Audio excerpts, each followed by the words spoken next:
ତୁଳା ରାଶିର ଭାଇ ଭଉଣୀମାନଙ୍କର 22/1/2025ରୁ 2/4/2025 ପର୍ଯ୍ୟନ୍ତ ମଙ୍ଗଳ ଯେଉଁ ମିଥୁନ ରାଶିରେ ରହିବେ, ତୁଳା ରାଶି ଭାଇ ଭଉଣୀମାନଙ୍କର ହେବ ନବମ ମଙ୍ଗଳ 14/7, 15/7, 16/7।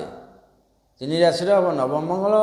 ନବମ ମଙ୍ଗଳ ସେତେ ଶୁଭଦାୟକ ନୁହଁ, ତଥାପି ପୁରା ଅଶୁଭ କୁହାଯାଇପାରିବ ନାହିଁ, କାରଣ ନବମ ହେଉଛି କୋଣ ସ୍ଥାନ। ଶତ୍ରୁଗ୍ରହରେ ମଙ୍ଗଳ କୋଣରେ ଅଛନ୍ତି। ବର୍ତ୍ତମାନକୁ ମନରେ କିଛି ଭୟ ରହିବ, ଅଯଥା ଭୟ, ଅଶାନ୍ତି, କଳହ ରହିବ।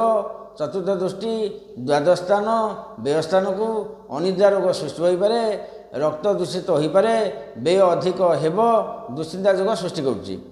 ସପ୍ତମ ଦୃଷ୍ଟି ଧନୁରାଶି ତୃତୀୟ ସ୍ଥାନକୁ, ତେଣୁକରି ସେଠି କ'ଣ ହେବ ନା ଭାତୃ ସୁଖ ମିଳିବ, ଭାଇ ସହିତ ସମ୍ପର୍କ ଭଲ ରହିବ, ସାନ ଭାଇ ସହିତ ଭଲ ପଡ଼ିବ, ତାପରେ ସାହସ ବଢ଼ିବ, ନୂତନ କର୍ମ ସଂସ୍ଥାରେ ଯୋଗ ଦେଇପାରନ୍ତି।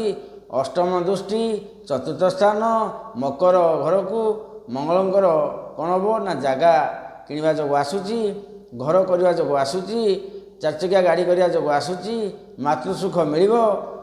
ଯାହାର ଯାହା ଆବଶ୍ୟକ, 5 ବର୍ଷ ପିଲା ତାର ହେଇଥିବ ବର୍ତ୍ତମାନ ତୁଳା ରାଶି ବର୍ତ୍ତମାନ ଗାଡ଼ି କିଣିବ ନା, ଯାହାର ଯେଉଁଟା ଆବଶ୍ୟକ ଏ ପିରିୟଡ଼ ଭିତରେ ନିଶ୍ଚୟ କରିପାରିବ। ଯଦି ଜମିରେ ଝାମଲା ଝାଣିଥିବ ସେ ବି ତୁଟିବ ସୁନିଶ୍ଚିତ। 2.5 ମାସ ଭିତରେ ଏତେ ଟିକେ ବର୍ଷ ବଟ ନାହିଁ। ମଙ୍ଗଳଙ୍କର ଯୋଗ ହେଉଛି ଏଇଆ। ଫେର ଦେଖିବା ଅଲଗା ରାଶି।